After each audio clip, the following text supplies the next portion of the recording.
Alright guys, welcome back to another short video about my newest, well, I don't really want to call it an adventure. I hope that it will be like a very boring adventure and that on Thursday I will be able to finally see perfectly again. But I promised you that we have a quick interview with Susan, who's going to help me with all of that. She's responsible for the foreigners that come to the Dream Eye Center and try to get the surgery. So first of all, welcome Susan, and thank you very much for spending the time. Thank you. She's a little bit nervous, so that will be fine. Don't worry about it. They are all very nice out there. Okay, I trust you. Yeah, you should.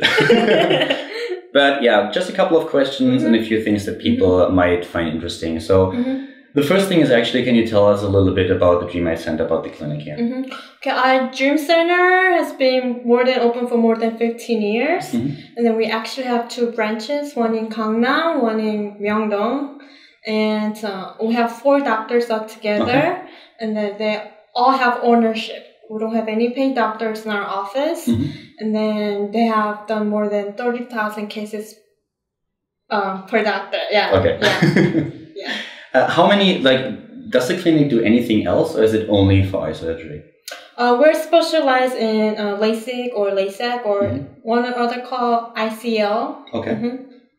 Okay, the doctors that work here, you mentioned the last time that we spoke that a few of them get the same surgery too? Yes.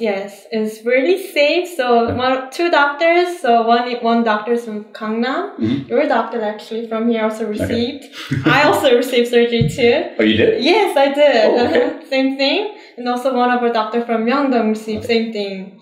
So yeah, I hope you got it here. I got it here, yes. Are you happy with that? I'm very happy. Okay, hopefully I'll be happy too on Thursday. So talking about the eye surgeries in general, who actually qualifies to get the eye surgery? Are there, that's different types, so I guess it's in the end, it comes down to the individual case. But are there some kind of general exceptions or general rules who qualifies and who doesn't? Well, first, to be accurate, to have full examinations, but if you have very high nearsighted or high astigmatism, especially if high farsighted, there are a little bit more limitation, but that will depend after your cornea thickness is really important. So if you have enough cornea thickness, after considering all your examination, maybe okay, but that will depend on the doctor and then individual test results. If that's not possible, there are also surgery called implantable contact lens. So we actually insert your contact lens inside your eye. So that's one of the options if you're not both qualified for Lasik or Lasek. And Lasik and Lasek are still the most popular surgeries, right? Yeah, more popular and a little bit, very more popular. So what exactly is the difference between the two of them, just generally? Yeah, for Lasik is we make a flap. So that's the biggest difference. And Lasek, we use alcohol solution and peel off the first membrane called epithelial membrane. Okay. And then every procedure itself is similar, just making flap or non-flap. Okay. Lasik is, as far as I know, a little bit more popular because it's painless and also. That's, by the way, the one that I'm not getting. So I get the one with a little bit of pain. Yes, you have a little bit pain, maybe tears, burning sensation, and a little sensitive to light. Okay. When you peel onion like that, but just 1 to 2 days, so it goes really fast. And it's a little bit safer than Lasek. It's a little bit safer than Lasik because there's no flap.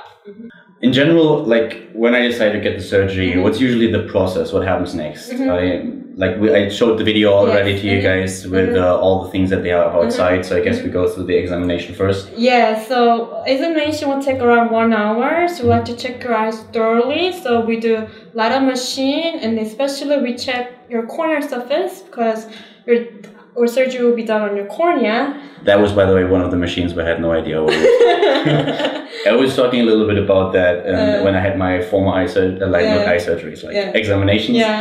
There were maybe 2 machines, and here are 8 or whatever. So I had no idea what those things were doing. Was sitting there the entire time, blinking and okay. Blink, next chair.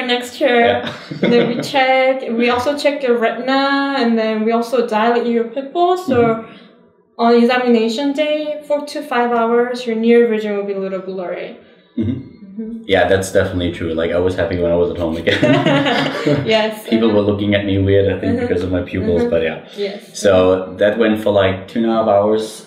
And if everything works out, then you can make an appointment for the surgery itself, right? Yes. So you could make an appointment for the next day or any time you want, or if it's possible, also same day surgery is also possible. Oh, really? Yes. Okay. I was a little bit too scared for that, so I had to think about it. Yeah. What happens, it depends a little bit on what kind of surgery you get. We talked about this already. There's Lasik and Lasek. Yes. But in general, what is the process on the day of the surgery and what happens afterwards? Okay, so day of surgery, for our clinic, you have to come hour prior to your surgery time. And then we check your vision one more time to make sure. And then I will explain how to use your eye drops and how to take care of your eyes afterwards. And then some people, they draw your blood and make eye drop into it. Sounds a little scary, but very helpful. And also, doctor will check your surface one more time. And actual surgery time is very short. You'll be surprised. It's like 5 minutes. So every surgery will take around 15 minutes around. Okay. And then you go to a recovery for a few minutes, maybe 10 to 15 minutes. And doctor will check your eye one more time and then you're free to go home. Okay, so one of the things that I found actually like kind of fascinating when I heard about it the first time was what you just briefly talked about already. When you guys are going to draw my blood on Thursday for eye drops. Like, how exactly does that work and what is that supposed to do? I mean, it's for Lasik surgeries to help your cornea to surface to heal more faster and then reduce little pain. You may have a little pain after surgery, after the little pain was actually described to me by friends as a lot of little pain, but it kind of depends on your talk. So maybe my friend has a very low tolerance. So we'll draw your blood. It's called RPR, blood serum drop. So we actually draw your blood on surgery day, and then we spin it and we divide, and then put the blood serum part and mix it with teardrop. So you're actually putting your own blood in your eye. Sounds cool, but a little freaky, but it's very helpful. I liked it a lot. I didn't. As long as it helps, I'm fine. Yes, but I have to put it in a refrigerator, and then you'll be using it for just about a week. What is usually like the when you get eye surgery? What kind of goal you have? Is it like full vision or just to improve it? I guess to have around our goal is to have 20/20 vision. So have good vision, so you don't have to wear glasses or contacts.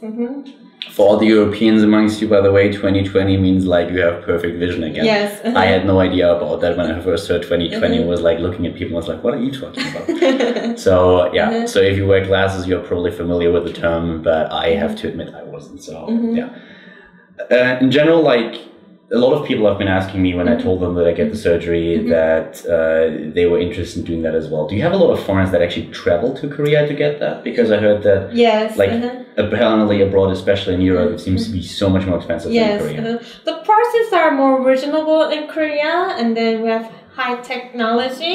So we have a lot of foreigners just for surgery. So I would like to recommend at least stay in Korea maybe around 2 weeks. And then maybe have to take care of at your country, have little checkups. But it's very safe to have just to travel Korea and to receive surgery. So like traveling doesn't affect it at all, like flying? Yes, it could fly after surgery. You won't have any problems. What's the usual like checkup process if you like live in Korea? Like how often do you actually then have to check your eyes to just make sure that everything is fine? That will actually depend more on surgery type you have, but like Lasik requires a little bit more checkup. So like I said, we like to check your eyes the very next day to make sure everything is okay, check your eye condition, and then we'll put protective lens, contacts with non-prescription, so you have to come after 4th day. And then after 2 weeks, we check your vision for the first time. And then maybe another 2 or 3 weeks, and then every month like that, maybe up to 4 to 6 months. Okay. So it actually takes, at least in my case with the Lasik surgery, quite some time.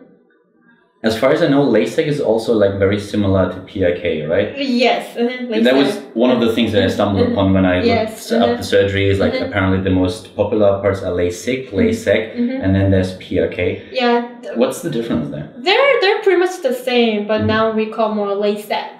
Okay, so that's it's like an older term for the same surgery. I read something that it's like very similar. Just the procedure can actually turn from one into the other quite easily. Yeah, but now we say Lasek more. All right. Okay. Thank you very much for your time, guys. I hope that helped you a little bit. I know that definitely helped me when I was first here and was talking to you. So I hope that all the questions that you had were answered. Susan, thank you very much for your time. And I guess I see you again on Thursday. Okay. Bye bye, guys. See you next time.